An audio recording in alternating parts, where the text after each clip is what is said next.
Okay, now go ahead. All right, are you sure you're ready? You're good with this? 3, 2, 1, go. Hey everybody, welcome to the Screamcast day of quarantine. But hey, listen, we're here watching Night of the Living Dead with you. This is Mike Delaney. I've sat out a couple episodes, but joining me now forever and always are the two people that are the rock solid people that are on Screamcast forever, and that is, of course, the great Ms. Stephanie Crawford. Heyo. And Bradley Fucklesuck Henderson. How are you, sir? Pretty good, Mike. Thanks for that wonderful intro. Yeah. Well, I missed the Sov pod where I got to talk about your middle name, which is based on Escape from Alcatraz, right? Correct. Yes. All right. Frank Henderson. We're not watching right now. Frank Morris. We're going to watch Night of the Living Dead, George Romero's 1968 Americana classic. And I've been told I'm going to get a countdown from Brad as when to hit play. And we should actually have that countdown for the listeners as well if they want to play at home. So, Brad, when you're ready. Yeah. All right. So we're watching the Criterion Blu-ray, all of us, correct? Correct. Yeah, I mean, it's public domain. Right. It's out there, bro. All right. So on when I say play, after I say 1, that's when you hit play, okay? But you're going to say 1, then you're going to say play, then we hit play. 3, 2, sure, 1, play. All right. Okay, so we see a country road, right? No, this is we're seeing the Criterion symbol. Okay, I'm hitting pause. Let me know when you see an Image 10 production. This is the Janus Films intro. Yeah, all right. We're covering all the bases here. So for sure it's Janus Films. It's not Yanis. It's Brad. It's your lady. It's Janus. This film is from the music. So anyways, yeah, this is George Lucas Family Trust helped restore this definitive, I guess, right? This is like the last one. All right. Yeah. So I have the open road now. Great. So there's the long stretch. So Image 10 production. That is basically Romero's other company that they started from Leighton Image, which they were doing commercials. Yeah, industrials, yeah. Yeah, Duke's beer commercials and stuff like that. And then they decided to make a movie. So that's where they created Image 10. Well, I know he said while they were filming, it was almost like it was beer commercials with Night of the Living Dead as the side job. Yeah. Oh, Night of the Living Dead was a side bitch. That's okay. All right. And if you notice, that's the ancient, notorious mistake when you see Night of the Living Dead logo right there. They didn't copyright it, and that's what lost them all the money. Even though this is one of the most successful independent horror films of all time. But anyways. So laws are unforgiving, sir. Copyright laws, they don't care. Yeah, if you notice, Striner keeps popping up by different last names. It's Russ Striner's family was... I think my computer came unplugged. You guys just keep talking. Well, look, the one thing I do want to say is, when was the first time you guys saw that? Because look, we're not going to add anything new to the Night of the Living Dead, mythology or lore. But when was the first time you guys saw it? Oh, okay. I'll go. It wasn't one of the very first horror movies I saw. It was when I could finally start being a little bit more open about watching horror movies when I was a kid. And I think it's just always on TV, either with the horror host or just playing on some kind of small channel at 2 a.m. Mm-hmm. So I know I caught it randomly on TV, and it scared the hell out of me. You know who else randomly catches us on TV stuff? Who? Every character in a horror movie ever. This is the show they're watching on TV. Yeah, true. No, I think it would be such a great project if someone got all of those clips and tried to recreate the actual movie. That's brilliant. Like when the kids are watching it on TV and the babysitter's in the other. Yeah, exactly. I like it. Brad? I don't remember mine. It was I was very, very young. That's all I know. Honestly, I think I saw Halloween 2 first, and that's what made me want to watch it. There you go. I know I saw Leprechaun 3 before Night of the Living Dead. I don't know if I'll ever atone for that. What about you, Mike? What was your first time? You know, I think the first time I definitely watched it all the way through, you guys might remember this, late 90s, there was a DVD label that did public domain shit. It's how I saw Metropolis, a bunch of Three Stooges. What were they called? Massady?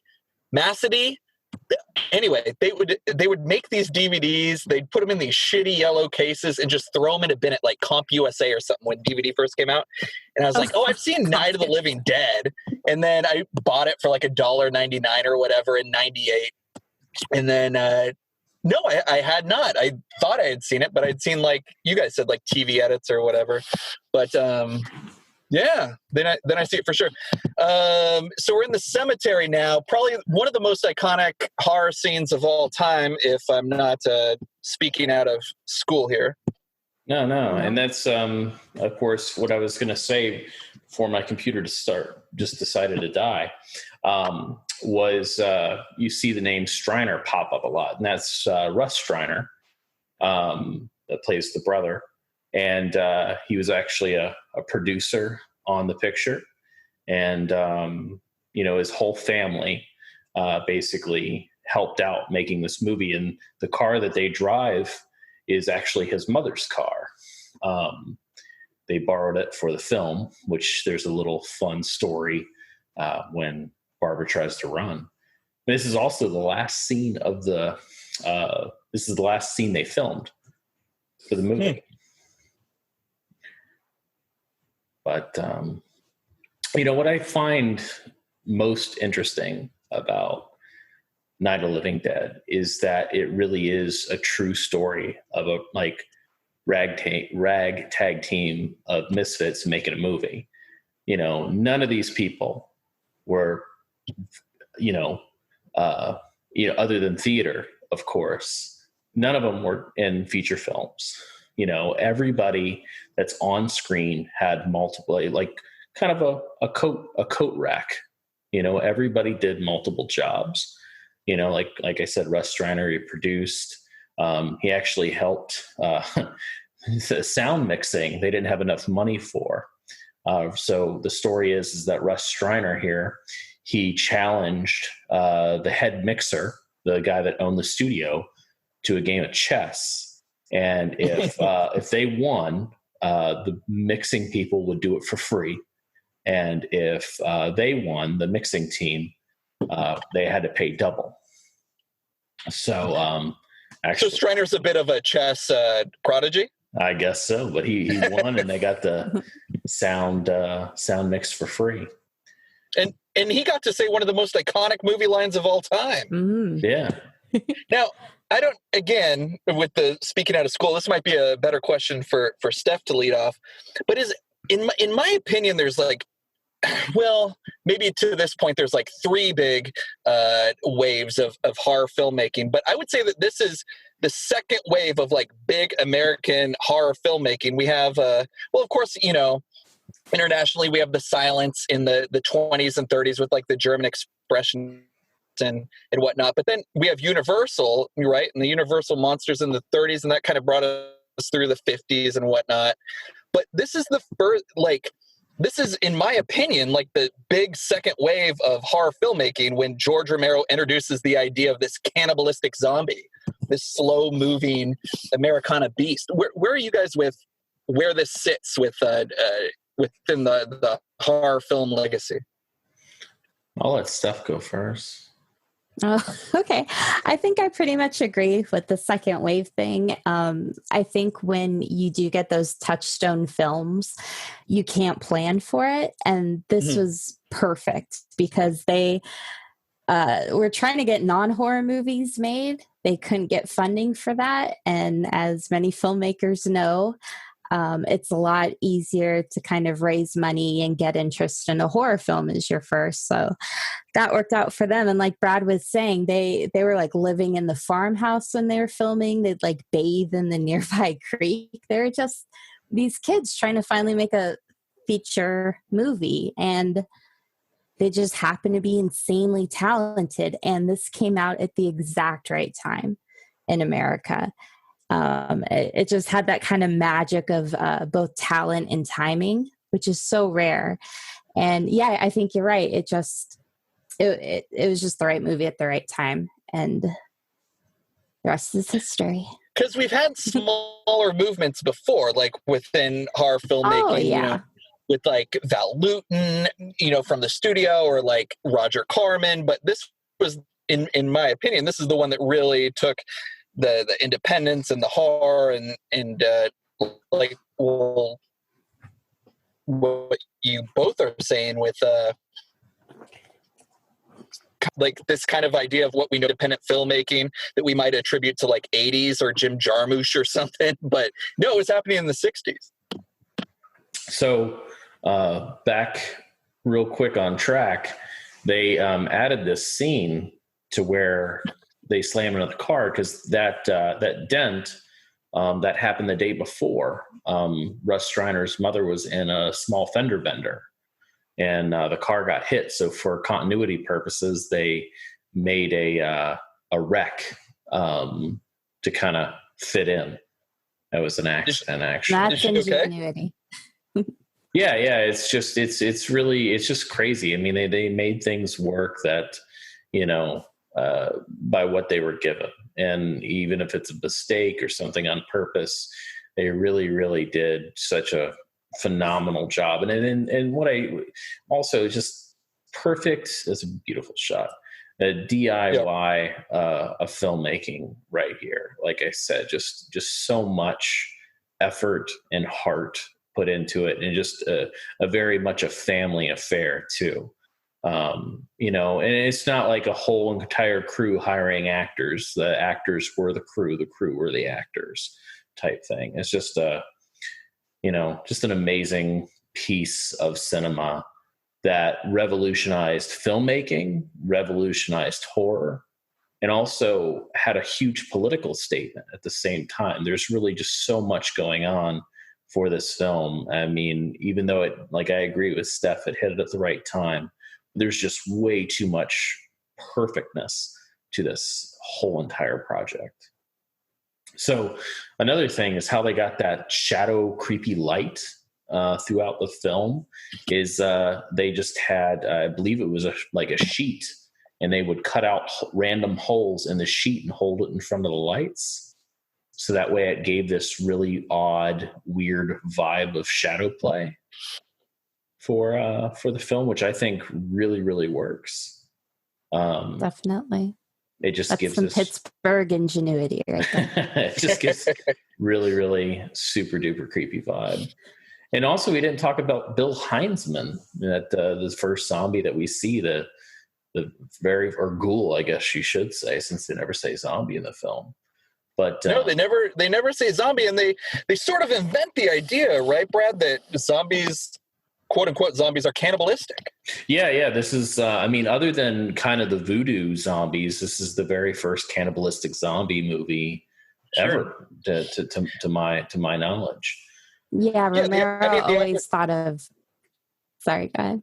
No, well, I was just going to tie it back into Val Lewton, and I walked with a zombie, but I'm much more interested in you. No, I was just going to say, Romero, when he thought zombies, he thought voodoo, so he just thought of them as ghouls. And I know when zombies took off with the brain eating thing, it started getting connected to him, even though that was a Return of the Living Dead thing. I won't jump ahead, but they definitely don't go for the brains. Right. And it's, Bill Heinzman, who was a big part of this too, had a directing career after this, and, casted his own kids and made his own zombie movie called Ping Pong Balls. Yeah. Just, only two people that really, really went out and did a lot I would say would be Bill Heinzman and of course George Romero. But you can really tell it. This is just like I said, a friend and family affair. It's not like a bunch of people went on to do major things. They literally just had fun doing this and lived off that legacy and talked about it. But all right, here we go. More ghouls. I tell you, it's just the walk too, and the creation of this staggering drunk, people.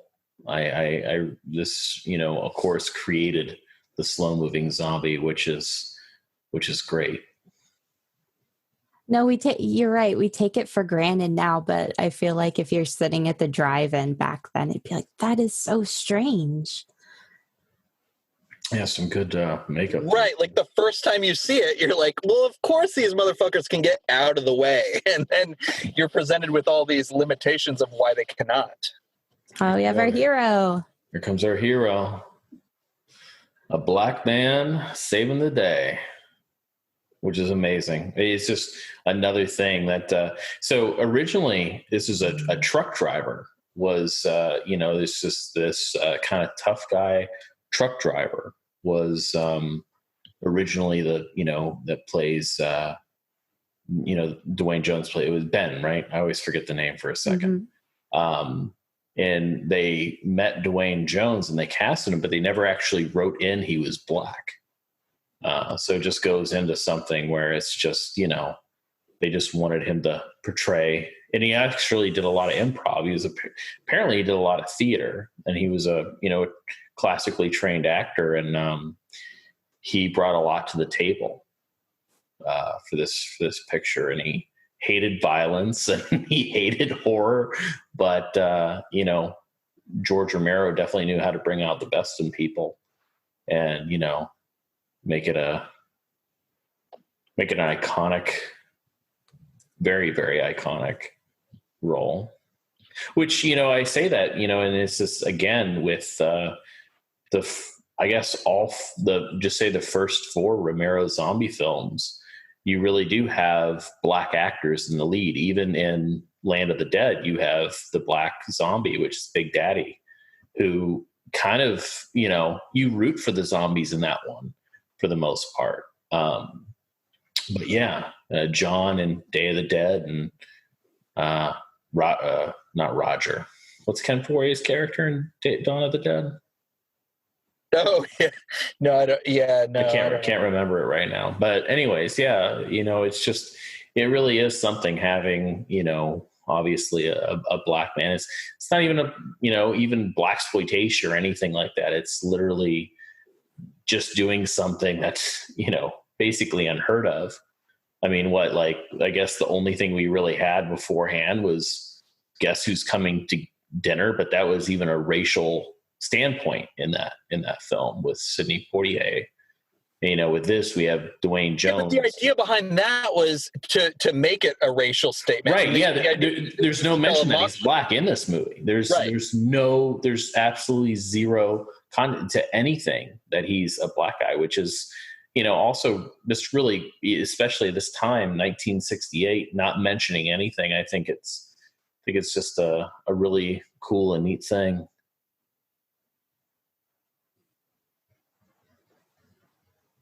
It's just another thing is like Dwayne Jones didn't even really do much after this either. Like I said, no one really went on to do much. It was just little bit parts here and there and cameos and mainly conventions. But I guess it wasn't about gaining fame and being in more movies. Well, that's pretty usual for regional filmmaking, isn't it? It's just True. This happened to become an enormous pop culture sensation, but otherwise, sure. Like who do we have? Like Bruce Campbell with Sam Raimi and like the middle of America making Evil Dead. We don't have many like stars that come out of the regional filmmaking. Directors, yes. Production crew, yes, but I don't know. It pains me to say, but actors are completely expendable. Not the good ones, though. Dwayne Jones is amazing in this. Yeah. And also, there's John Russo, who's producer, writer, went on to do obviously, I guess I shouldn't say that. John Russo had a big career after this. What am I talking about? Oh, yeah. Yeah, author, and He did. still making movies. And he obviously, like I said, producer, writer, plays a zombie. He plays multiple zombies in this film. But we're still right, because he wasn't primarily an actor. They just needed another zombie. but really, really good zombie too. So this is, a really great special effect too, with this tire iron right through through the head, and plenty of squibs in this too, for being in the 60s, like filmed in 67, released in 68. It's not the very first film to have squibs, of course, but definitely caught eyes to a lot of filmmakers. So this might be a good point to ask a question. Why is this movie the touchstone, in your opinion, for quote unquote like bad filmmaking? Like when you watch a movie like say a Paranorman, something very like populist, and you have to relate to a bunch of, like, Night of the Living Dead, that's a bad movie, or that's a poorly made like, what makes this movie kind of a lightning rod for making fun of it? Because I have never watched this movie and thought it was funny. Funny? Well, you know how people make fun of like Night of the Living Dead. Like, I'm sure we could. Oh! I mean, I just think it's one of those films. Very much. I mean, like any iconic horror film, it's easy to parody because everybody has seen it. That's the reason why The Exorcist has been parodied a million times, and Scream and stuff like that. It's just an easy movie to make fun of, and everybody knows it. That's the thing, is everybody knows Night of the Living Dead, no matter what generation, what decade. Little kids to old people always knows what Night of the Living Dead is. Same thing with like Halloween. That little flip when he gets the knife out of the box. Oh my gosh, he's good. Scared of fire. There we go. I guess later on, I don't know what zombie movie it was. Is they the reason why they don't like fire? It's not. I don't think anything Romero did, but it was. They see the glimpse of hell. Is the reason. I like that. I always think about that every time I watch a zombie movie, and they're mainly Romero's films. Is they see into hell, and that's the reason why they don't like it. So, and another thing is, with the budget. I mean, they had. I think Romero said they had 10 investors to start up, and they all gave in $600, and that was their starting budget for the film. And they filmed in black and white to make it a little bit cheaper, but it also gives. I mean, because people were making movies in color at this point, but it really gives this very creepy, wonderful aesthetic.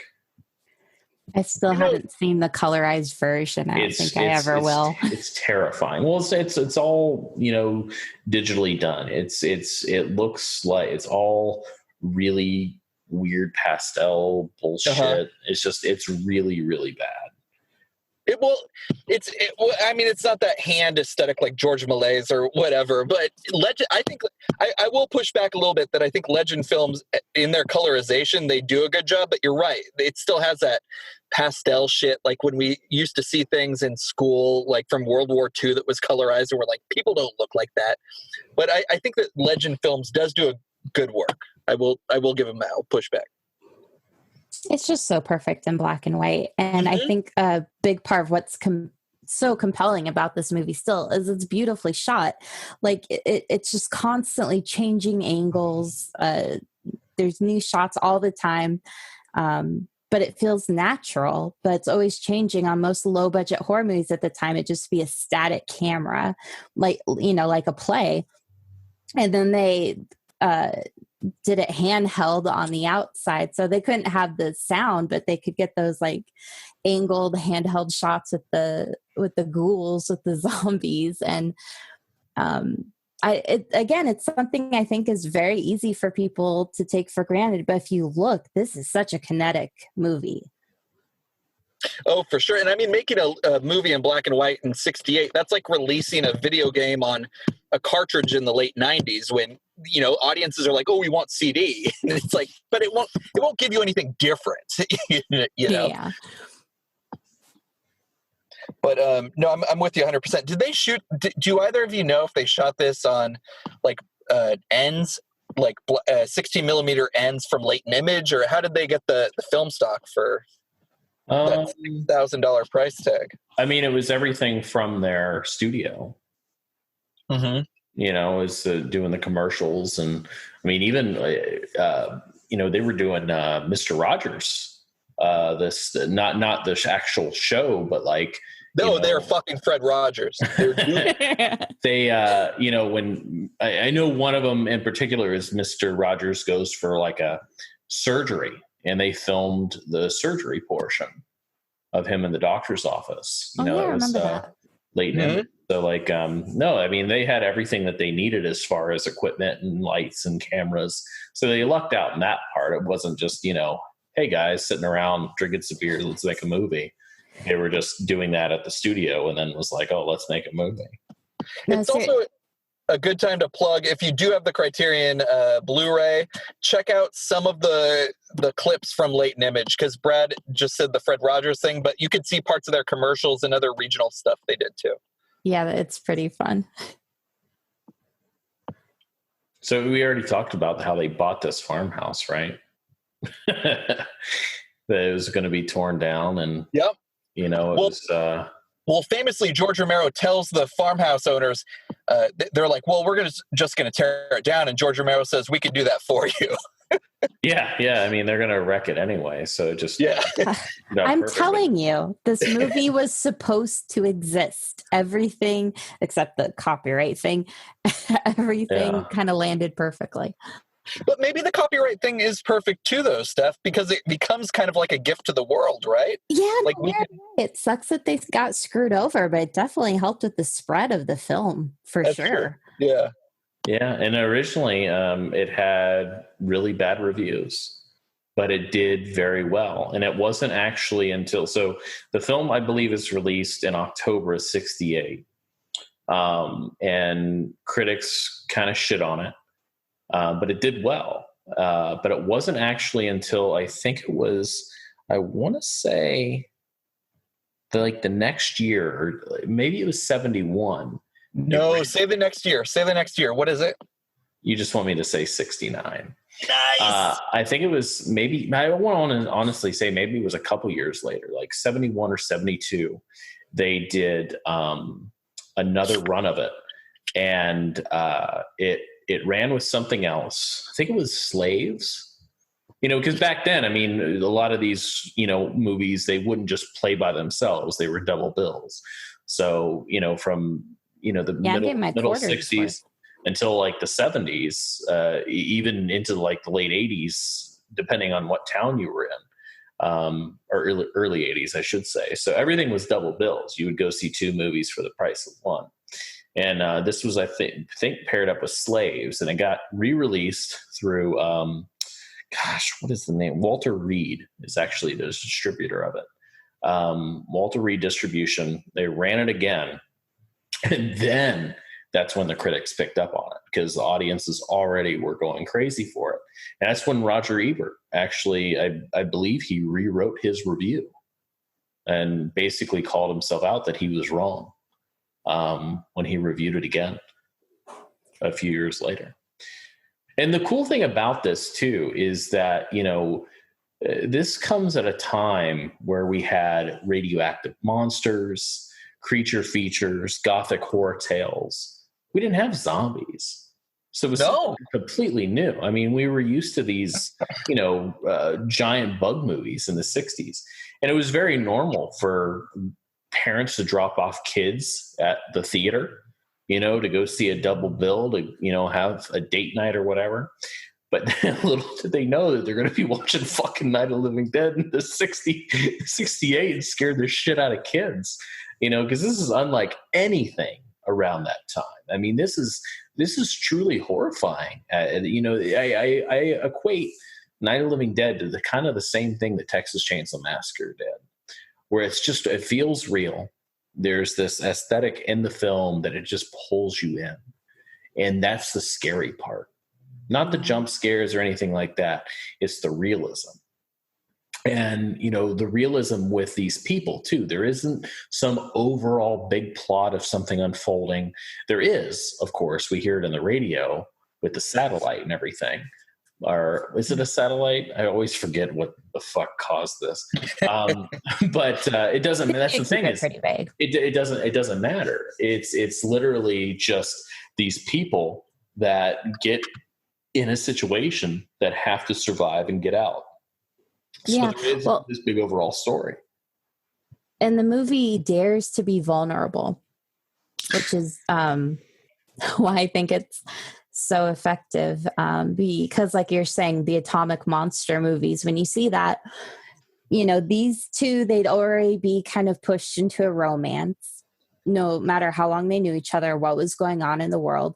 And he would be some kind of overly confident scientist, and she'd just be or military over him. Yeah, or a military scientist. That's your perfect military scientist. Yeah. And they would be white. Yeah, and here it's like, no, we're regular human beings. Right. We're landing where we land. And there's nudity in this too, so I'm sure that threw those little kids off. No, this one really just, I don't know. It just really gets under your skin.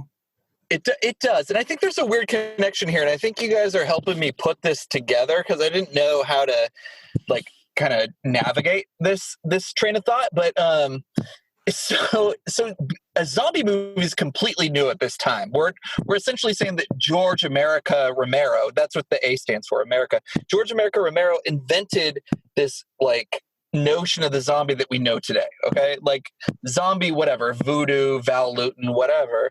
But the idea that they're slow moving, they eat people, da da da. But I'm also wondering if this has anything to do, in the back of his mind with he loves Powell and Pressburger, right? One of his favorite movies is Tales of Hoffman. And one of the most colorful films of all time. Right, one of the most colorful films of all time. Yeah. But also one of the most terrifying films too that's made around this time is Peeping Tom, right? And Peeping Tom is also similar in execution and theme to Alfred Hitchcock's Psycho, which he was a gopher for when he was a teenager. George America Romero, he was a gopher on North by Northwest, and I'm thinking, is this subconsciously him working with and against at the same time Powell, Pressburger, and Hitchcock? With this one movie, he makes as big a statement as their entire careers made. Well, he did maintain that he got Hitchcock a lot, but he actually thought he was doing more Orson Welles aping if he was doing anyone. Here comes the legendary slap. Boom. Yeah, I mean, I could see that through the photography for sure. Oh, and he did regret how Barbara was portrayed in this film, which he mostly rectified in the Tom Savini remake. Yeah. Well, in the original script for Night of the Living Dead, she lives. She was the survivor, and then they changed it during production, and that's where the Savini thing came in. That's the original idea, was Barbara was going to live. When we talk about Dwayne Jones, though, being the hero of Night of the Living Dead, is it because he survives till the end? No spoilers on what happens next, or is it because he unties her trench coat, 30 minutes in? Because that looks uncomfortable, and he's like, "Look, I slapped you, but I'm going to at least make you a little comfy here. I think that's It's the 60s. I have to slap you. That's how me, a man, talks to a woman. I have to slap you. I'll still look out for you.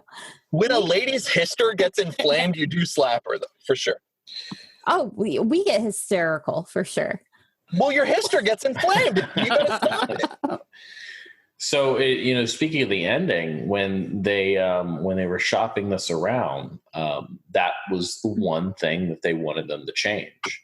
And Romero stood his ground, and he said no. And I think it was AIP was the big distributor that was very much wanting to do it. And they were very excited about that deal because AIP was such a big proponent of independent film and horror. And they did the Corman films and all this other stuff and very successful runs on movies. And in the end, Romero turned him down because they wanted to change the ending, and he stood his ground, which is something I can respect to the fullest. Because honestly, even though the ending does upset me, that's the fucking point. Mm-hmm. And that's what sets this movie aside from every other movie ever. It's just this crazy shit like that happening. I love how they just set things on fire. They have fire in the house. They're setting people on fire. So that's the thing, is they hadn't had any stunt people. John Russo is actually one of the zombies that's set on fire at one point. I don't know if it's here when they throw the Molotov cocktails out, but they didn't have any special things underneath their clothes. Romero just told them if it got too hot to roll around. And that was their cue that they were burning up. But look at this, fire in the house. He has no idea what he's doing. Yeah, you would He's scared to death right now. Like, I would be scared to death look at all that smoke. That's crazy. That's some crazy shit right there. But they set their friends on fire and then had them roll around and put them out with a blanket. Ah, youth. But such a fucking badass group of people, I tell you. That's why I love this movie so much. Is this one of the first movies where you board up windows and doors and shit? Is that I'm sorry, I love that there's just an ironing board wedged in there. It's just like, why not? No, it's great. So they actually had to mark where all the boards go. And apparently in certain scenes, you can see the written on the boards because they had to remove the boards to get out of the house and to move things around. So they had to keep doing it. And there's actually, I guess, certain boards, not all of them, but certain boards actually have things written on them to where they go. So you're saying for day-to-day continuity, they had to move this shit around to even yeah. And that's just that's really funny because they're literally living in this house as well as filming in the house. So they really had to take them down in order to make sure things were, people can get out. And then, like Steph was saying, that they would bathe in this little river. And actually the production manager, Vince something, I forget his name now. He actually built a bridge to make it easier for them to go over. So he built a bridge behind the house out of nothing. So it was easier for them to bring the buckets of water at night in order for them to, bathe and do whatever. That's just, it's incredible.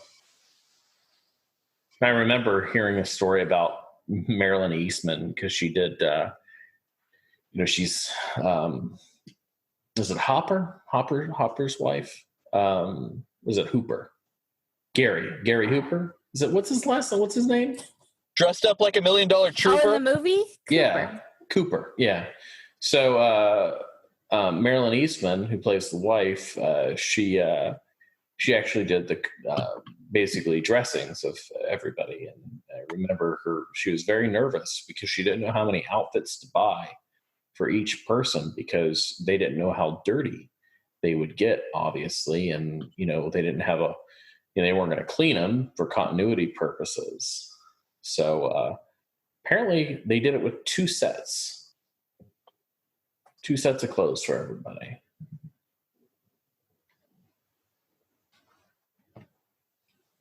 The story is also Dwayne Jones hated guns. And apparently, whenever he would fire the gun and the scene was over, they had basically the crew run up and grab the gun from him because he would just drop it. He didn't like holding it. He didn't like doing anything with it. Do you know if he ever gave a specific reason why? He just hated violence. He hated violence. He hated guns. I mean, every time I heard anybody speak about Dwayne Jones, they always said it. He was like the nicest man on the planet. Mm-hmm. Right. They met everybody on the planet? Yeah, I think George... Yeah, you're not allowed to say that until you... Yeah. No, but that's like that. Well, it's Twitter culture now, but it's called hyperbole. Okay, we all engage in it. So I know that I mentioned also that they with the cost of the film, I believe they did the startup, but after everything else was done, the movie cost I think it was like around $120,000. Yeah, I've heard like 130. Yeah, that yeah, sure. Which is a lot considering that time, but it's on screen, baby. Yeah. And then of course, Romero was the DP on this. He was the editor, director. Yeah, he did it all. Yeah, he's operating that camera right now. Yeah. One thing to say about George Romero, and now that Brad brought up editing, is he's one of the most amazing directors when it comes to edits in his film because he knew where he was going to cut. And you could, on old DVDs or old VHSs of George Romero movies, you could almost see the cigarette burns in the cuts, to like where he was it's just brilliant. Like when you look at his screenplays and what ends up on the screen, like amazing director editor.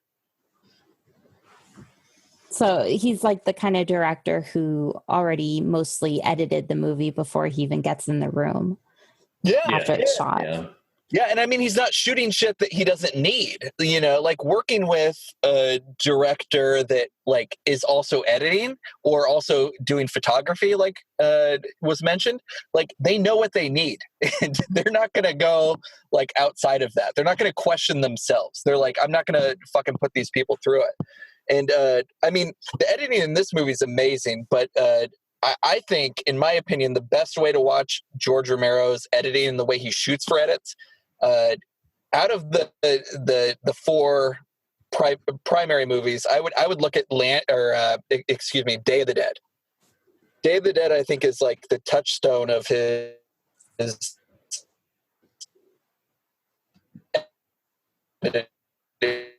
and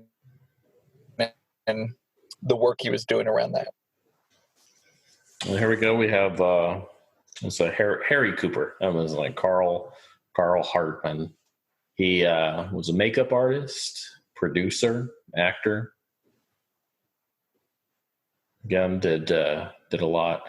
Apparently, this other, I forget the kid's name, but the kid, he was a professional singer in town in Pittsburgh. Would do like a one-man show, I guess, and they saw him one night and asked if he wanted to be in a movie, and he said yeah, and that's what he did. Yeah, it's like why the fuck not? Tom, yeah, that's his name. I can't remember his real name, but again, like I said, I think he only just did this, and then he had his Keith Wayne, which is a great singer name. Yeah, Keith Wayne. That is a good singer name. But yeah, it's it's Carl. This guy, Carl Hardman, does not look like a makeup artist. No, he's probably Rob Corddry. Oh yeah, he does look like Rob Corddry a little bit. But that's the thing. Like when you look at Jack Pierce, like Jack Pierce to me doesn't look like a makeup artist, but he's arguably like the best makeup artist of all time. Well, he's just like a surgeon. He wasn't really courting that. He took that so seriously. But yeah, just with non-actors, Carl Hardman plays an amazing asshole. He's so good. He's just so natural. Well, he is. And you can see, even though he is being the loudmouth asshole, like right there in his eyes, you can tell he's acting out of fear and he's just lashing out. And the fact that he portrays that is, you know, again, when you see low budget horror movies from this era, you're not always getting that kind of nuance. Yeah. And again, but there's also the subtext too, that he's dealing with a black man and he's not used to being like put, you know, below. Yeah, like talking to him on the same level. Right. Yeah, and they don't have to explicitly say that, but especially back then, the audience was like, oh my God. But being a little guy is pretty intimidating too, you know, so it's like a powder keg. But, you know, being that... it's like a what? Powder keg. A powder keg. It's like a barrel. Oh, powder keg. Okay. I like it. Keith Wayne. Not to date us, but all these motherfuckers would have trouble like trimming their bangs during this quarantine. I mean, it's pretty short-lived. They're not even there 24 hours. I mean, I could deal with the swarm of zombies if it was like, let's go, let's get it done. True, but they were at that fucking house for like 3 weeks filming. Yeah, but we're talking about the reality of the movie. That's real sweat. Yeah, 3 weeks in the house, and then they did a few days out and about. But yeah, they wrapped. I think they only filmed for like 30 or 40 days for this movie, which is a long time to, you know, with everything as cheap and how they did it. But that's movie. Sure, like I mean, while they're doing their industrial shit at Latent Image by day, like that's nuts. Yeah. Yeah, and you get to live in the house you're doing the filming at. No, they did it really smart. Did pants in the 60s make your butt look better? Yes. Like these butts look good, right?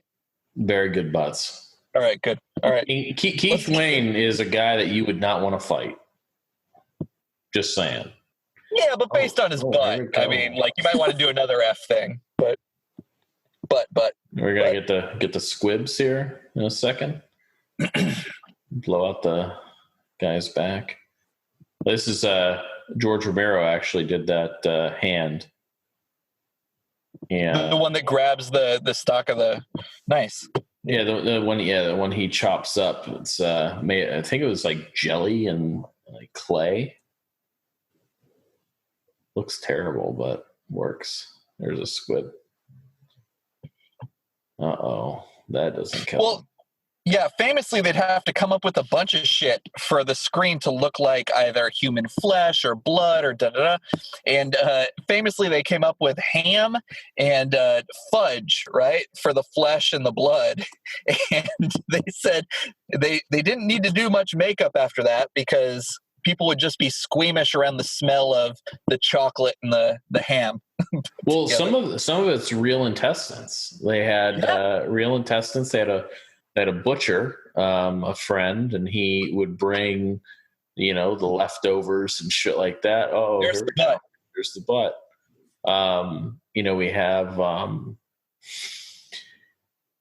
them throwing it down. And Romero I remember him telling stories about how thankful and about how much he loved. He would never eat guts. That's Marilyn Eastman right there. She's doubles as a zombie as well and eats that bug. You get that bug. With the oatmeal makeup. Yeah. But they're eating real guts, and he was just kind of blown away that the enthusiasm. Because I mean, mainly all the zombies were friends, family, and locals, and also a lot of their customers of the films and commercials they would make in town. It was a lot of their customers came out to be zombies, He was just, I mean, it really is like everybody in this movie, like, is just, a friend, family, or, like a customer of Romero's. Just he has to be a likable guy. There's no way you could pull this off if you're an asshole. That's for sure. For sure. And, you said the thing about the butcher working on set, and I was going to make a dumb joke about Sam the Butcher from Brady Bunch, but it does remind me that the original title for this movie was Butcher Baker Nightmare Maker. So the original title was Night of Anubis, right? And then they changed it to Night of the Flesh Eaters, and then it changed to Night of the Living Dead, right? Do you think Flesh Eaters would have taken off? What is that? It was Anubis, Flesh Eaters, then Living Dead. Anubis, and then there was the Flesh Eaters, but there was a movie. Yeah, exactly. Yep. So, and during all those title changes, of course, someone fucked up the copyright. We'll blame it on George. What? Why would you blame it on George? I want to blame it on John. Blame it on George. I'm blaming it on John. Actually, it'd probably be George's fault. I'm just saying. Well, no, for sure it's their lawyer's fault. Or it's some nerd with a briefcase.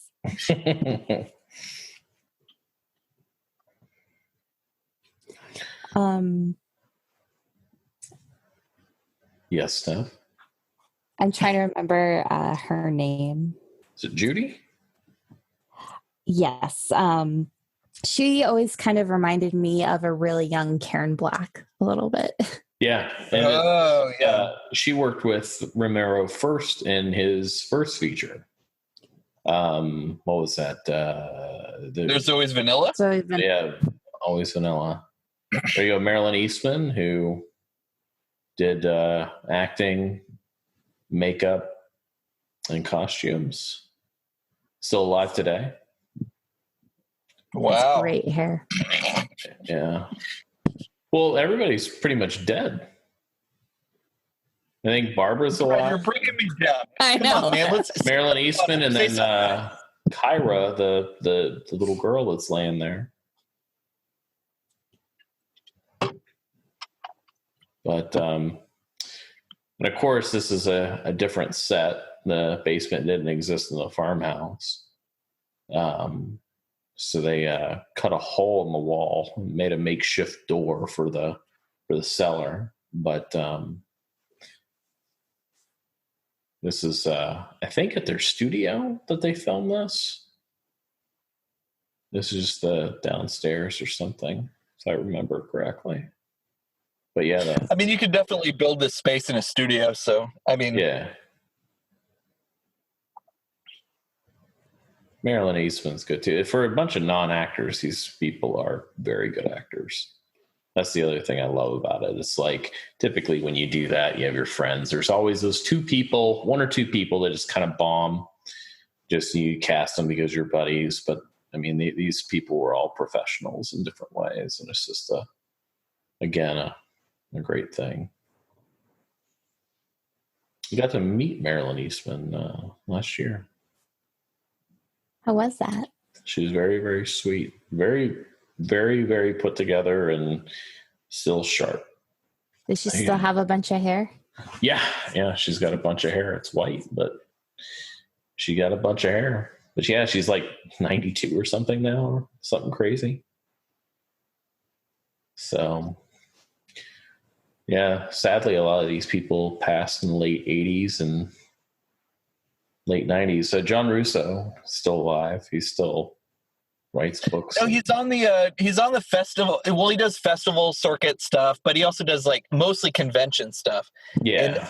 And I wanted to bring it up earlier, and I don't know when a good time to bring it up is, but when John Russo's on these convention circuits, he hits the Bay Area, and I live in the Bay Area, so you'll go to these things sometimes. One thing he maintains, like he's always out here and he's always talking about the same fucking movie, this or Return of the Living Dead, and he maintains to this day, the last time I heard him talk was maybe like 2017. He maintains to this day that, he and George Romero had no intention of making this like a political or racial statement. And, you know, I think that ties into what you were saying earlier, Brad and Steph, about Dwayne just being the best actor for the job. And it's kind of like, well, what happens when you cast the right person in a good script? Like, it changes the ideas, you know? And then also there's apparently a near 6 minute conversation in the basement right before they go upstairs. You'll notice a jump cut with Carl Hardman and Marilyn Eastman on the stairs. But apparently that conversation on the stairs goes for like 6 minutes longer, and they had to cut it studio's request. And Romero didn't really think it was a bad idea because it was very talky, which was Ebert's complaint. The studio's like, you're giving a recipe for a Waldorf salad. Just keep going. Yeah. So you notice this weird jump cut in the film, but that's the reason why, is because the conversation goes on a lot longer, which I wouldn't have mind, because I love the way Marilyn Eastman and Carl Hardman, just the chemistry between them, of a very authentic relationship. Mm-hmm. And that's what works. Well, that makes sense, because Romero also maintained they weren't really trying to put in the political themes. The main theme was a complete breakdown of communication, and how if everyone could communicate, they probably could have gotten at least out of this area fairly easily. But since none of them can communicate with each other, it doesn't end very well. So it's kind of interesting. They're like, oh, it's a little too talky. Yeah. The original working title of the film was Babel. Oh. But sometimes I think about that. It's an outrageous title. We're used to it now, but Night of the Living Dead. It really does build up the expectations. That's insane. Like, it sounds like a fake you're right. It's like, as much as we're used to it, it sounds like something that was made up to like just get us going, you know?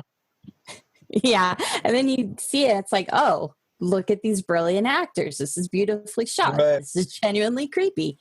I feel like I need to take this more seriously than when I first walked in here. What the hell's going on?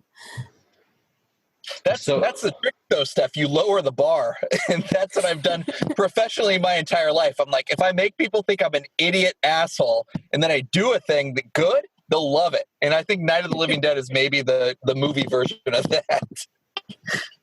So they, one thing I was going to say is that, Lakeshore Records, and I've talked about this on the podcast and stuff like that before. You have a podcast? Yeah, they rescored Night of the Living Dead, and I think it's incredible. They do Lakeshore or Ship to Shore? Lakeshore. Oh, okay. Was the original music that was like library, basically, right? Right. Yeah. No, they went into exactly. Yes. They had access to the like public domain library of like music you could use, like the way that when I talked to Larry Blameyer that did La Skeleton and Cadavra, like he's like, yeah, you could just buy access to the library that they have. He's like, oh, we have the same library as like George Romero. Butcher in the background, and he's a real newscaster. Who? This guy right here. Cronkite? No. Oh. He actually, Romero, since he was, he did that for years, he actually wrote his own dialogue. Romero didn't write it. Oh, that's great. This is the part he was born to play. Yeah, yeah.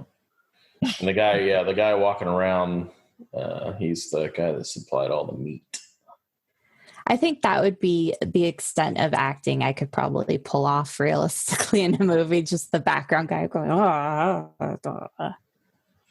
Yeah, I honestly, with you saying that Romero, you said he regretted the fact the character that Judith O'Shea plays with Barbara.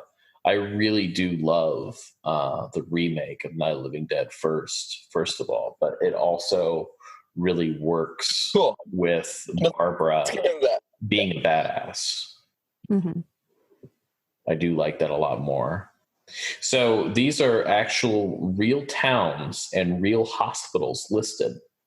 So when this was being broadcast on television, these places would be blurred out because the studio didn't want a War of the Worlds Orson Welles thing to happen. There's that influence again. So this would all be blurred out because when they were doing it, they wanted to make it real. So they picked places in, Pennsylvania and stuff like that. But these are real centers and real counties.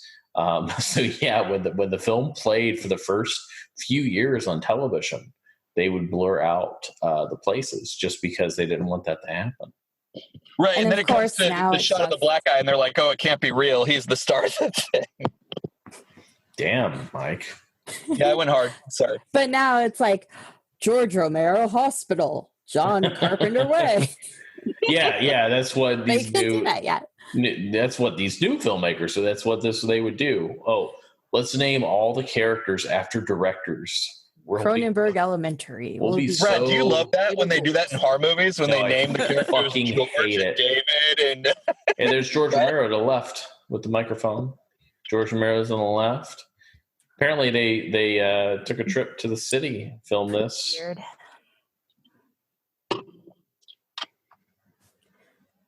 I like all the newscast stuff. That's another thing that feels very authentic. And I think it really works in Dawn of the Dead too. I think it's very, very real. Right. And it helps break up the claustrophobic feeling a little bit without completely ruining the mood. It's a good way to give the audience a little bit of a window and to help actualize the next thing all the characters are going to do. And with another thing, it also kind of portrays today is that, these people are, and this is how it would be if we really did have something like this.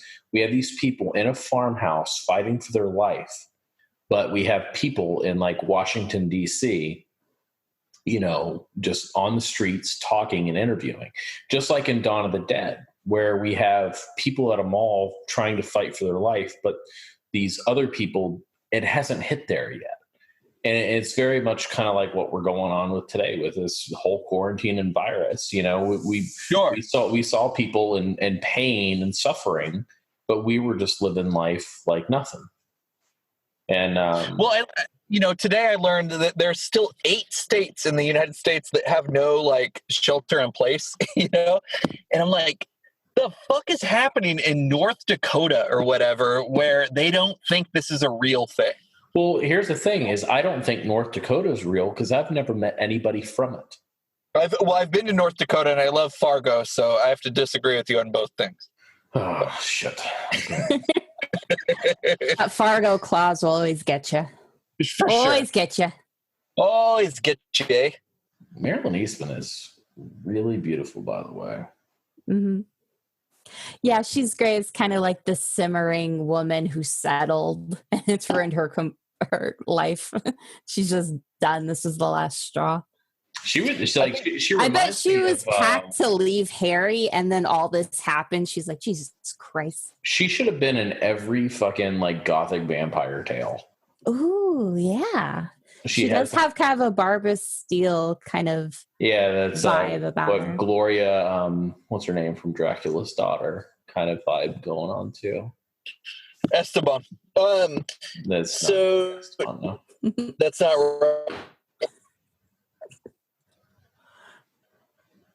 Foxburg Hall.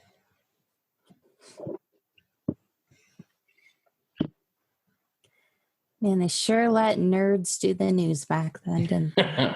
Everybody has black rim glasses, that is for sure. They sure let nerds shoot this movie too, because like everything is like, oh, let's do a Dutch angle from here. It's just like, where's the camera? Like, how did people think this was a real event happening, right? Like, what would be the Wellesian Yeah, so many Dutch angles is what I got to say, I guess. Yeah, with Romero not having the camera sit on something for very long is another thing I've always really liked him. It just shows I think any good director knows when to change angles and stuff like that. And he does not let the camera sit. And the only shot, which I'll mention again when it happens, because I guess the first AD did it or someone else, when Ben is down in the basement, the camera sits on him for like 2 minutes. And I remember on one of the commentaries, of the many commentaries that have been done for this movie, because this movie's been released. We're doing one now. A billion times on, formats galore, is that he would see, I remember him saying, as you can see, I didn't direct this scene because the camera sits too long on Ben. He's like, I don't know who did this. Just jokingly, he knows who did it, but I think it is kind of funny. But yeah, his cuts, his editing is just so good. Hey, Mike, with your experience, since a lot of these were stage actors, would that be kind of unusual for them to have to deal with like setups and marks and everything to that extent? Oh gosh, yeah. I would say so. Sure. I mean, when you're acting on the stage, you have marks like on the ground. Like you have a very similar language when it comes to like blocking, but when it comes to this. I think of like Sergei Eisenstein or something, like where you have to like morph your body to look a certain way because the light needs to hit right here on your chin or right here on your eye. Like that. Yeah, that's totally different. So yeah, that's a big adjustment because the lighting in theater is much more broad. It's like it has to hit here. It'll get them from the side. Whereas in film, it's very specific. And yeah. Well, I think one thing that Romero probably lucked out with is, and again, a lot of these scenes are one take. He didn't even have a safety half the time. Is that? Yeah, but that's not from his practice or his directing. That's literally from like a technical. No. What I'm saying is that most of the people that he had on set worked with him anyway, and they were crew members, so they knew what to do already. I mean, really, they only have just a couple, a few, like these people that were just actors, not really crew people. So he definitely had help, but yeah, I could definitely see that being a big adjustment for anybody, even a non-actor, really. I mean, just off the street doing like, what's his name? What is his name again? Keith Richards. Keith Richard? No, shut up. Keith David. Keith David. Gordon. Wayne. It's Wayne.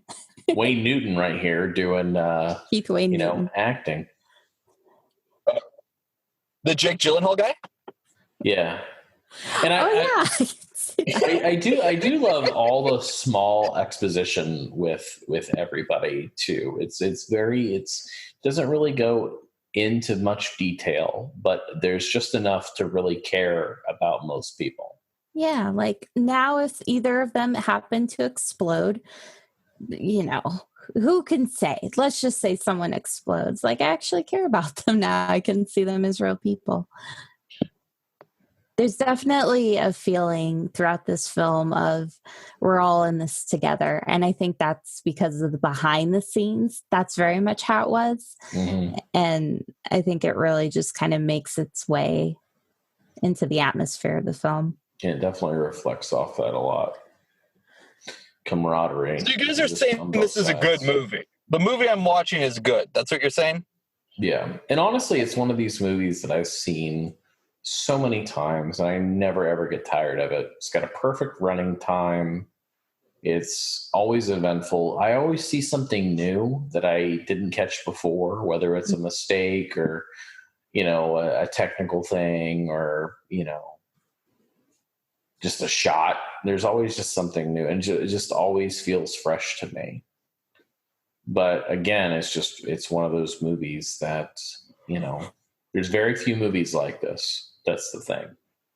And There is, and also from an editing point of view, to go back to like an earlier thing we were talking about is, a lot of times in Hollywood movies, every single shot is like perfectly in focus, or every single shot is like perfectly, synchronized with the next shot, when we're talking about like a match edit or whatever. But this one, you'll see shots that are slightly out of focus. Like the lay person watching the movie might not know it's out of focus, but Romero will use that shot based on the performance instead of like the photography. And it's kind of an amazing thing. And it's a testament to how good the acting in this movie actually is. Well, even the hammering, it never lines up. It's always off. That's the other thing is sound effects and stuff like that. It's always off. There's plenty of shadows from lights. That's a great moment. From the setups and everything, microphones dip in every once in a while. But yeah, you're right. It's just one of those. That's also with Romero not doing safeties or another take. They just had that one. But if he felt it was good, it was good, and obviously it worked.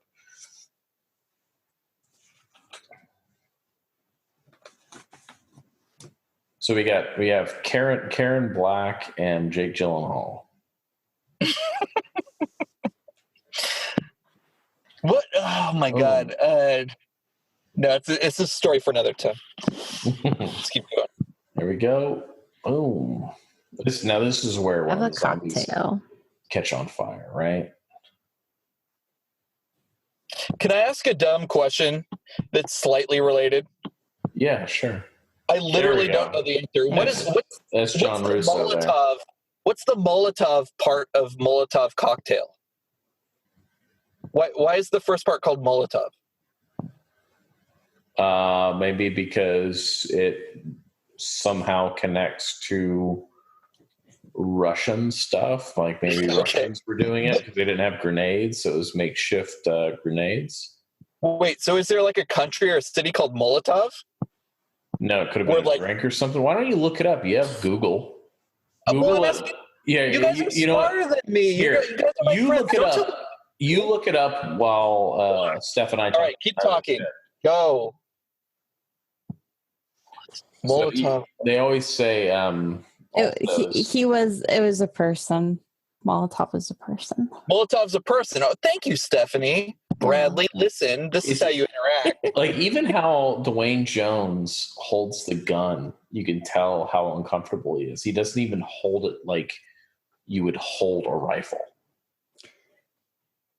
Like he barely hangs on to it.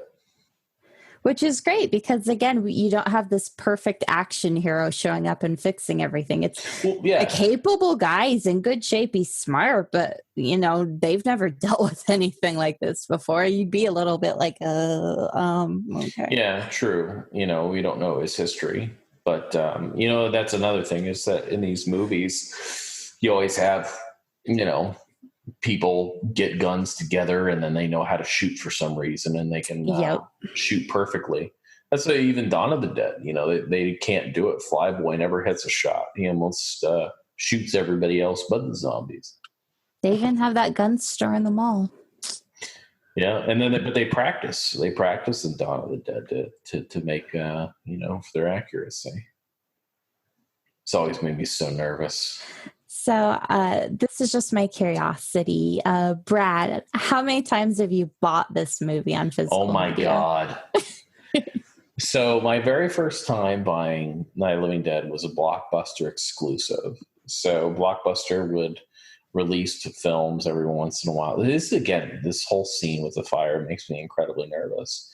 Yeah. Because I'm just like, oh, it's going to blow up here. Oh, no, it's going to blow up here. No, it's going to blow up. And it's get away, right? Oh, no. Go get away. No, it blows up. But yeah, Blockbuster Night of the Living Dead. And then I bought a DVD. I think it was a bootleg at the time. And then a bootleg of a Public Domain. I know. Yeah. I love it. And then I bought it again on another DVD. And then there was a very good edition from, I believe it was Millennium.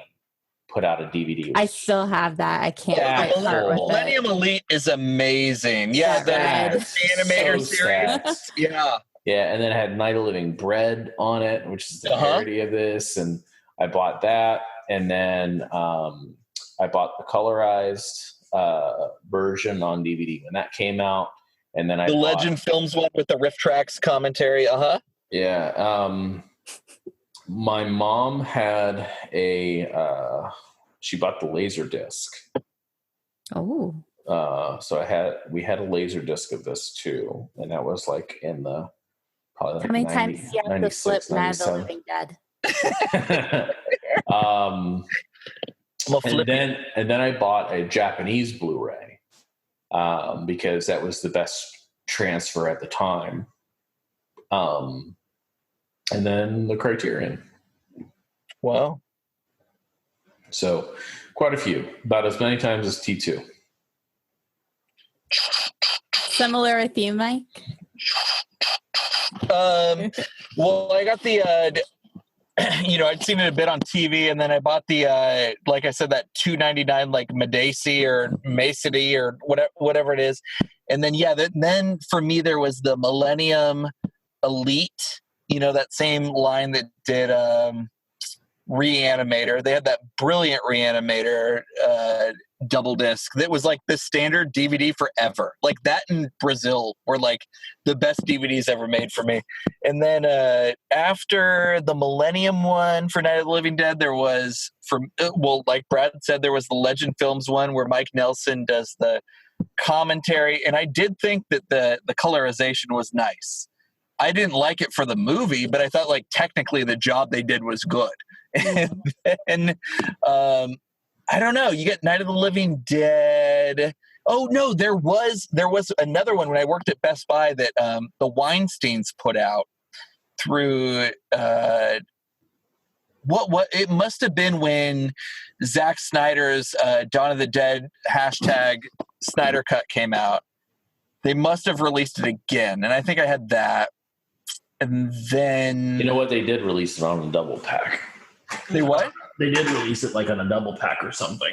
Yeah, I mean, it's a public domain film. Like, why wasn't it a fucking special feature when Universal remade Dawn of the Dead in the first place? But yeah, no, I think that might be it. And then I've bought the Tom Savini one a few times. Last time I bought the Tom Savini one was at Goodwill for $1 because they thought it wouldn't play in North American players, but it was like as a fucking haha, it's the Australian one, which is region free, motherfuckers. So joke's on you. Here we go with the real intestines. When did you buy it, Steph? Like how many times have you bought this? Not a lot, actually, because it just always seemed available. And it is pretty because ubiquitous. it is public domain, I never knew who to give my money to. So when the Millennium came out, I was like, aha, this is a real edition. And I just held on to that until the Criterion. Beautiful. And I know we say this all the time is like cinephiles, which sounds dirty, or film buffs, which sounds like, equally sexually dirty. But the Criterion one is amazing. Like that is the gold standard. It's like seeing it for the first time over. Honestly. It really is. Yeah. It really is. And we'll jump back a little bit to where one of my favorite scenes is when, Harry Cooper doesn't open the door for Ben. And then Ben comes in and gives him that look, and then he helps him, and then he punches him right after they board the door. I love that shit so much. Like, even though you helped me just now, fuck you, man.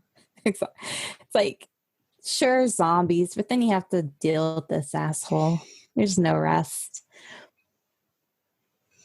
Yeah, there's no good guys, bad guys anymore. It literally is just people versus these ghouls.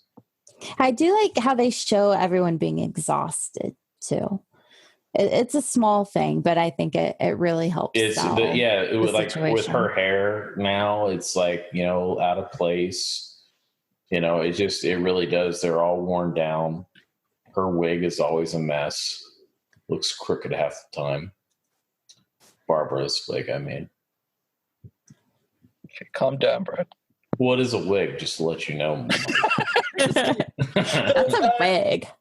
A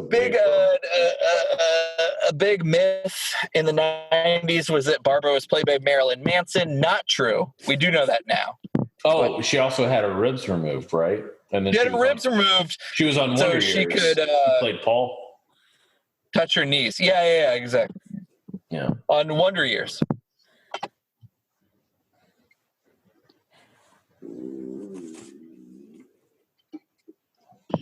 He does look like Rob Corddry. I'm not wrong.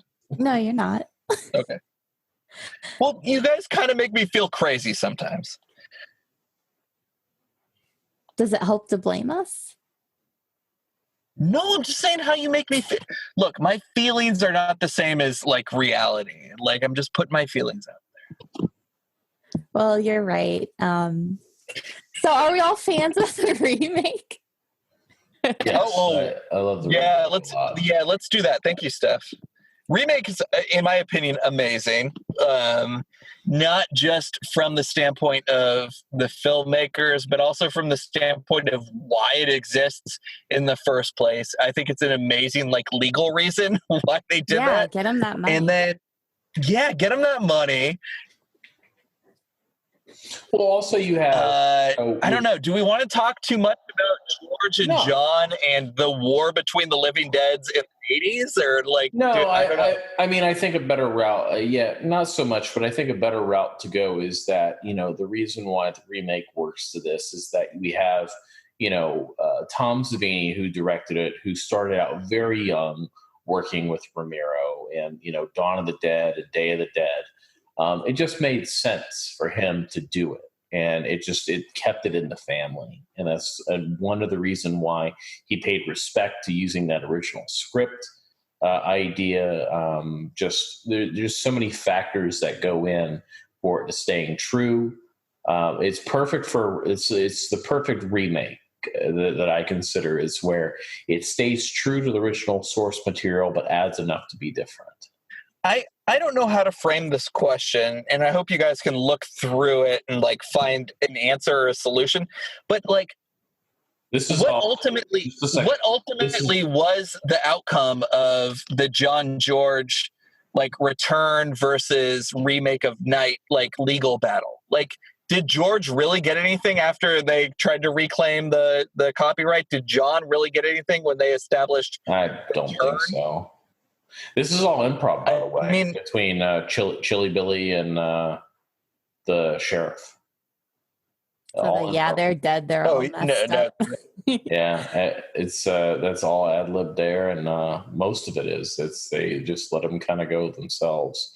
Yeah, I don't know what the deal is with John and George in that situation. They obviously were friends, for a long time, and I think they butted heads a couple times. But John Russo was always looking for that next paycheck, and I think that's his downfall as a filmmaker, an author, whatever else it may be he's doing. But he's always looking for that next paycheck, and he kind of does things and just goes out of his way to get it. So I think that's the problem. Now I have the shadow lighting, which is so beautiful. Yeah, is Dan O'Bannon the same way? Because I got like, is John Russo and Dan O'Bannon teaming up like the ultimate Avengers thing? Is what I'm asking. No. Okay. Because I feel that way about Dan O'Bannon sometimes. Yeah, the shadow lighting was just such a good idea. You have that light with that sheet with the holes. It gives this perfect eerie moonlight feeling, and just adds so much to the movie. I don't want to ruin anything, but all shadows come from lighting. Correct. Here we go. Here's first picking up the weapons. They're evolving. Yeah. Man with their tools, right? Right. They're like, you gave us fire power. Now there's no stopping us. Next thing they're going to have wheels coming in. To be clear, we're not making fun of the movie, which I do feel people have done for like the, 60 years it's been around. Like, I feel people have made fun of this. And every time I watch it, I'm like, besides maybe her undoing her trench coat, like to fart or like loosen up a little bit, like there's not much to make fun of. And I guess, Brad, you're right with like it being ubiquitous and like just all around, like it's easier to make fun of it that way. Because now that I think about it, like Blair Witch is similar. Like there's no big star from Blair Witch aside from like, say Joshua Leonard or whatever. But even he's not a big star, but he's had a career. But well, Heather Donahue was in a Steak Shake commercial after Blair. She was, and she was on It's Always Sunny in Philadelphia. And she was in a Spike Lee joint. She was in a Spike Lee. I about lost my diarrhea. No, that was Blair Witch too. Yeah. I love this fight during this terrible, like they're about to lose everything and they're still fucking fighting. That's toxic masculinity right there. Yeah. And then boom. You're going to get me killed, bitch. So I'm going to kill you now. Yeah, that smoke rising up and the shadows on Ben's face is perfect. I do feel like a lot of people who do make fun of this film, it is out of affection. But this is a film where if you really surrender yourself to it and pay attention, it's so effective. But if someone puts it on at a party and you pass it, you'll probably, just see someone screaming or, reacting pretty dramatically. And that, it's easy to just kind of riff on that. And I don't think it points to any failing the movie has at all. It just, it has like the classic horror tropes and the heightened emotion. And some people get uncomfortable with that kind of thing and they just start making fun of it. I do love this scene right before he dies. He actually goes down to see his daughter. It's pretty kind of sweet. Yeah. Because even though he's an asshole, he, cares about his family. Oh, Bill Heinzman's back. Yeah, Barbara, actualize. It's not going to work out for you, but at least you tried for a second. Yeah. That hero last minute. Oh, Kyra's eating that body. We have about 10 minutes left in the film, not to spoil things, but let's start getting some final thoughts out there, because I know it might take a little while. We're about to come into the finale. We of course see the daughter. You're gonna talk about, like, look at this. This is another iconic, most iconic scenes. Marilyn Eastman dies by her daughter, and so she stabs a pillow, and then this is the chocolate syrup. This is the chocolate syrup they're spraying on her. Mm-hmm. But Bill Heinzman owns that. Well, he did. He's dead now. But that gardening tool. It's good to know. It went off I believe it went out for an auction at one point, and then he bought it. He tracked the person down, and he bought it to put it in his collection. Imagine his kids have it now. He died a few years ago. Oh, the little trail thing. Is there dried Hershey's syrup on it when he bought it? Because No, I think people autographed it though. What? Yeah, I think it's autographed by the crew. There's Johnny correctly.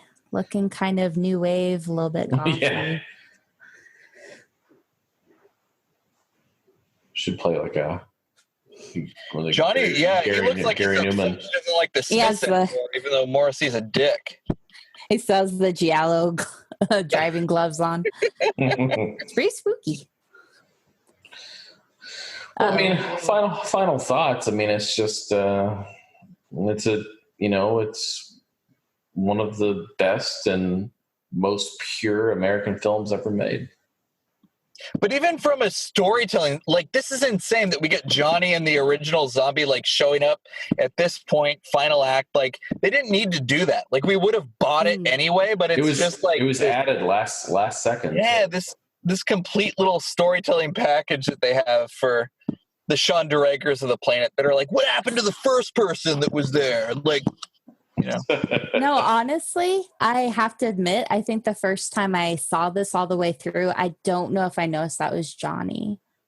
Oh, I okay. think I was just so wrapped up in everything. I was actually scared the first time I saw this. But that's a good point too. It's like it doesn't matter if it's Johnny or if it's not. Like it's just a good little touch, you know. Oh well, when you realize it, John would love it. Is what I'm saying. I just want to talk about John. It adds a lot. And the other thing I really love about this this ending is that the whole time the cellar's a death trap, but they end up dying because they're not in the cellar. Ben survives because he goes to the cellar, and then he ends up dying when he comes out of the cellar. I think that's all so perfect because it's like everybody's wrong and right. You know, it really is just shit happens. Yeah. Well, that was the second title, but the distributor wasn't. Yeah, just like Romero said, the breakdown of communication is what ultimately kills people. So it's always in the remake they couldn't find the gas pump key. And he finds it when he's down there on the wall. Yeah, it doesn't say anything. Yeah, he just fucking laughs. So good. It's like, fuck.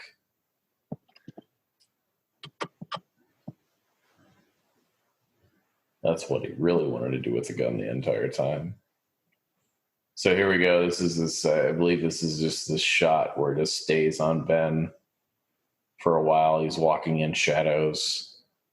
Romero's having a fucking panic attack because it's unlike anything else in the movie.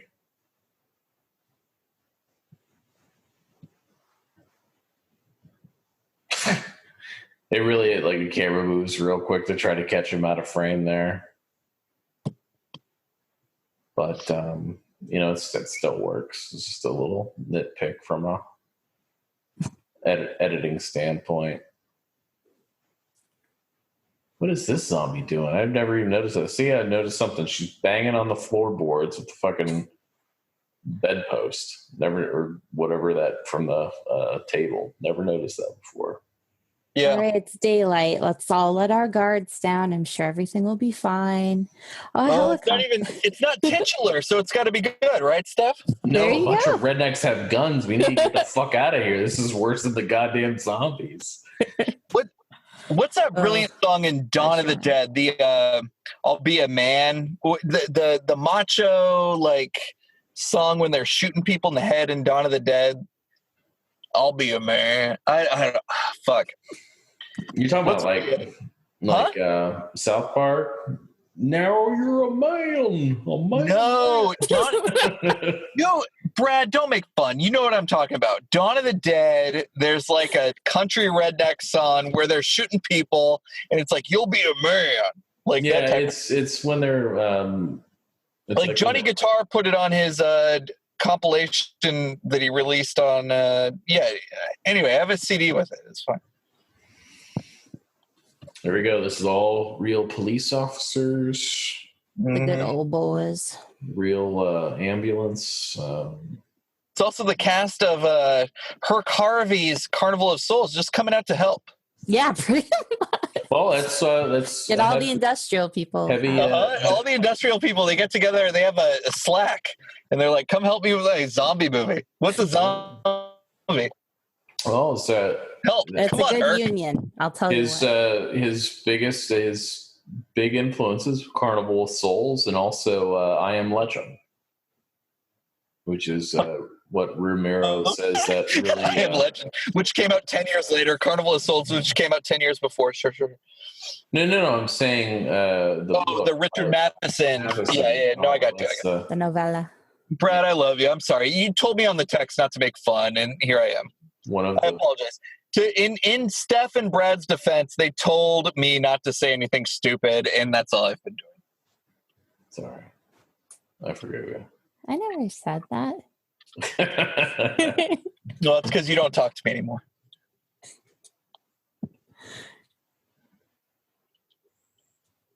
Gun him down. Shit. This shit is shot so beautifully, guys. It is. It's amazing.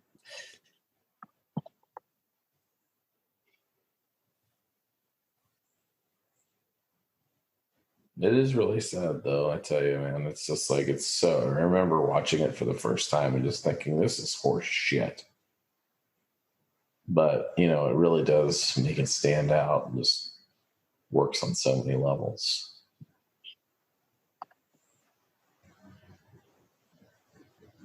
Yeah, the creeping dread is pretty intense because at this point, we know that we wouldn't be holding on the movie if the hero was going to be okay. Because, hey, look, the good guys with the guns are here and he bored himself up, but it's just showing it playing out and that creeping dread, even though technically it's supposed to be,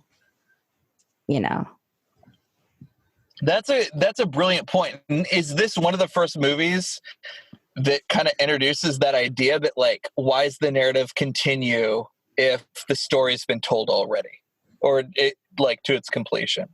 It's almost cruel. I'm just going to say it right now. Yeah. Because in 1968, there's no reason to keep the movie going, right? No. Unless you're telling something different. Like, I can't think of something 1968 or pre where you would have this coda that includes killing the hero.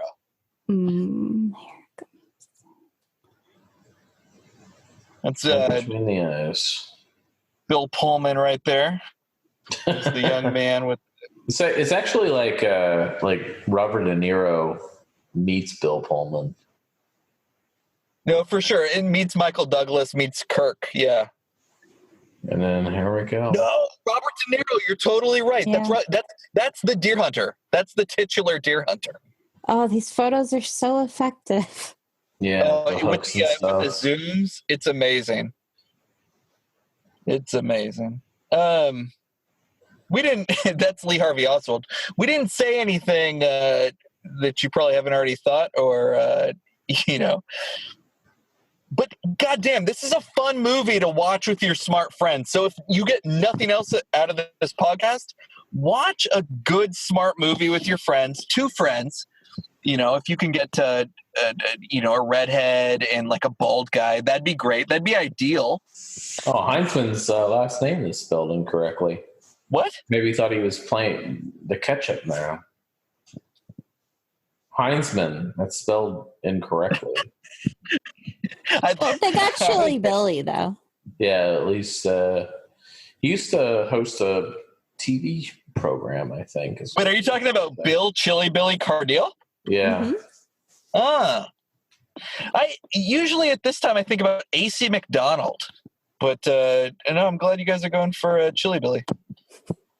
Loading him into the fire with that picture is just horrifying. Brad? Yes. Brad. There's Bill Heinzman, dead. Do you want it, Brad? Brad. Brad. Brad? Oh, yeah. I'm just playing with you. I heard you, though. Do you want to plug it, Brad? Brad. Do you want to plug your movie room you just made? My what? Steph, do you have anything to plug? Nope. Nope, nothing to plug here. All right. So we recommend you guys all go to YouTube, watch Crossing Corona, learn how to spread the disease Corona COVID-19. The faster we spread it, the more we get it.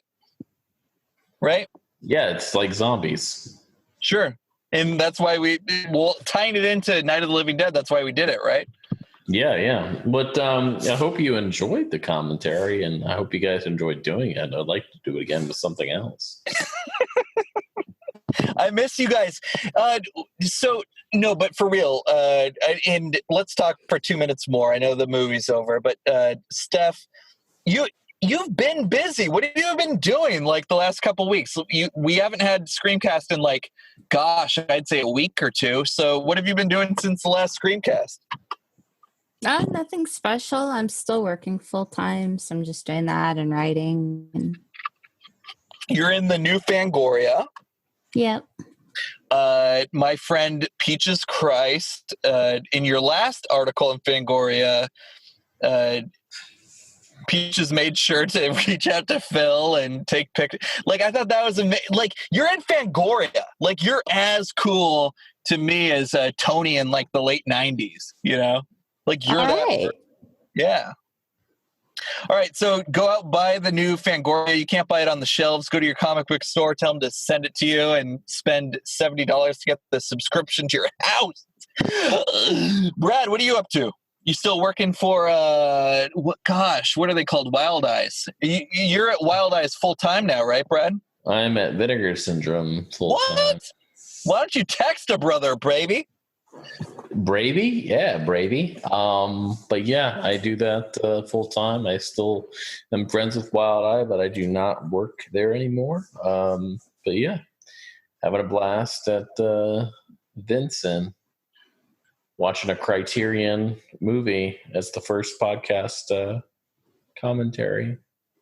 Cool. So Velocipaster is available through Wild Eyes, Brad's primary company. And then somebody asked me how I'm doing. We'll see you guys next time. Bye. Oh, don't tell me you're leaving.